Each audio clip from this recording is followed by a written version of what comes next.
बहुत ही भावपूर्ण भावनाओं से, क्योंकि इतनी उनको खराब लग रहा था विदाई होते हुए जाते हुए यहाँ से।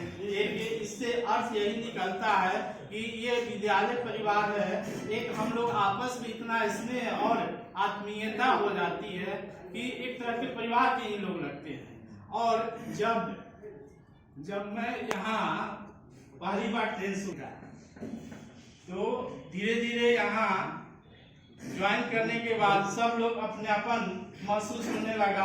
परिवार की तरह ही लोग सुख दुख में सब लोग शरीक होते हैं। तो इस तरह से एक साथ काम करने से आत्मीय जुड़ाव हो जाता है, संबंध विकसित हो जाता है। और जब विदा होते हैं, चूंकि प्रकृति का नियम है कि एक साथ जाना बिछोड़ना होता ही रहता है, कोई हमेशा साथ नहीं रहता है। तो उस स्थिति में विदाई समारोह पूरे गम का रहता भी है, लेकिन हम लोग इसको खुशियों के रूप में, सम्मान के रूप में, शिक्षक चूंकि आत्म सम्मान से लबड़े के सम्मान देता है। अब यहाँ से जाते समय दोनों प्रवक्ताओं को, श्री आदरणीय अजय जी और आदरणीय उमेश जी को हम लोग सम्मान समारोह कर रहे हैं, न कि विदाई समारोह कर रहे हैं।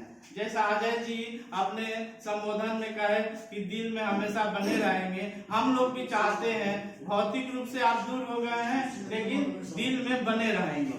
तो इस तरह से हम देखते हैं कि दोनों महानुभावों को, जो लोग 88-86 में जहाँ और सूर्यामा क्षेत्र के लोगों को, हमारे विचार में लगता 3 पीढ़ियों तक लोगों को शिक्षा देते आए। इतने तो जब 86 में जोड़ते हैं तो 3 पीढ़ी अभी तक शिक्षा यहाँ से ग्रहण कर चुकी है।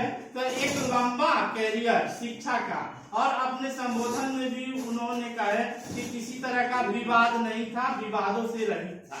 ये बहुत बड़ी उपलब्धि है कि 38 से और 35 विवाद के भी पात्र हैं और इसलिए सम्मान के भी पात्र हैं। तो साथ ही साथ मेरे कहने का मतलब है कि उस समय 86 में नई शिक्षा भी इन लोग को आते ज्वाइन करने समय नई शिक्षा नीति 86 में आया, जाते समय वो शिक्षा नीति खत्म हुआ।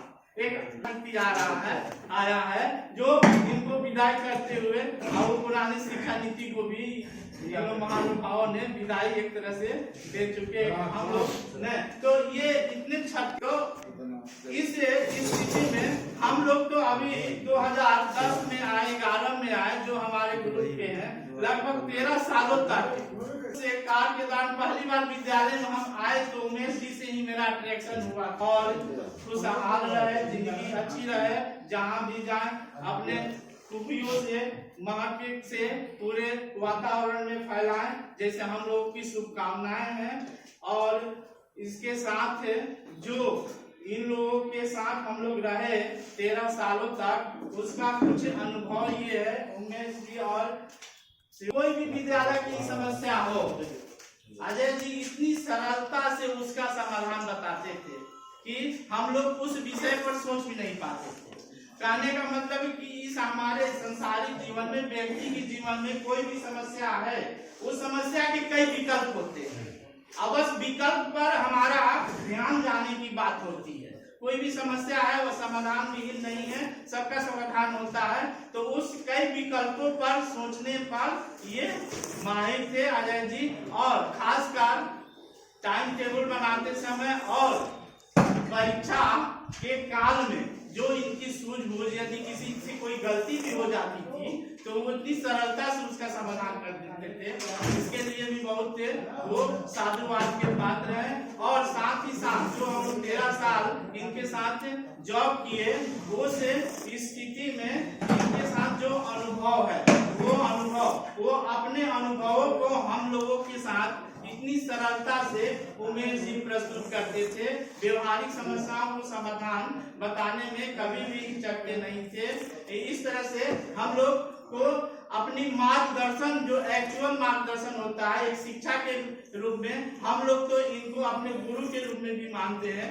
और जो हम लोग पहले गुरु मिले थे, उससे ये गुरु महान गुरु है, जो हमको व्यवसाय में, जिस शिक्षा के ने हमको सिखाया कि नौकरी कैसे की जाती है, क्या क्या नौकरी में समझौता होता है उसके लिए हम लोग तैयार हुए। शुरू में आए थे, हमारे लिए ये लोग सीनियर थे और साथ ही साथ सरलता इन लोगों में बहुत ही ज्यादा था, किसी तरह की कृत्रिमता और बनावट नहीं थी और इनके साथ काम करने से हम लोग को भी गंभीरता आया, हम लोग भी उसमें निपुण हुए। और इसके बाद जो अनुभव है इन लोगों के साथ, अब कभी कभी उमेश जी इतने आत्मीय हो जाते हैं, कभी कभी ये लगता है कि बातों के दौरान कि हमसे ज्यादा वो हमारे परिवार के बारे में जानते हैं। कहने का मतलब ये कि कोई भी चर्चा करिए तो उनको याद हो जाता है। सभी लोगों के ये सर्वविदित है कि सबके शिक्षकों के बारे में उमेश जी सबसे ज्यादा जानकारी रखते हैं और ज्यादा जानते हैं। कहीं भी चर्चा होती है इनकी बहुत बड़ी उपलब्धि है। अभी उस दिन हम ज्ञानपुर जा रहे थे तो शाम का समय था, तो कह रहे थे कि शीतला का हो सकता है दूध का समय हो, वही शाम को जा रहे हैं। तो इस तरह के छोटे छोटे बिंदुओं को वो अपने दिमाग में छोटे भाई की तरह हम लोग को मानते भी हैं और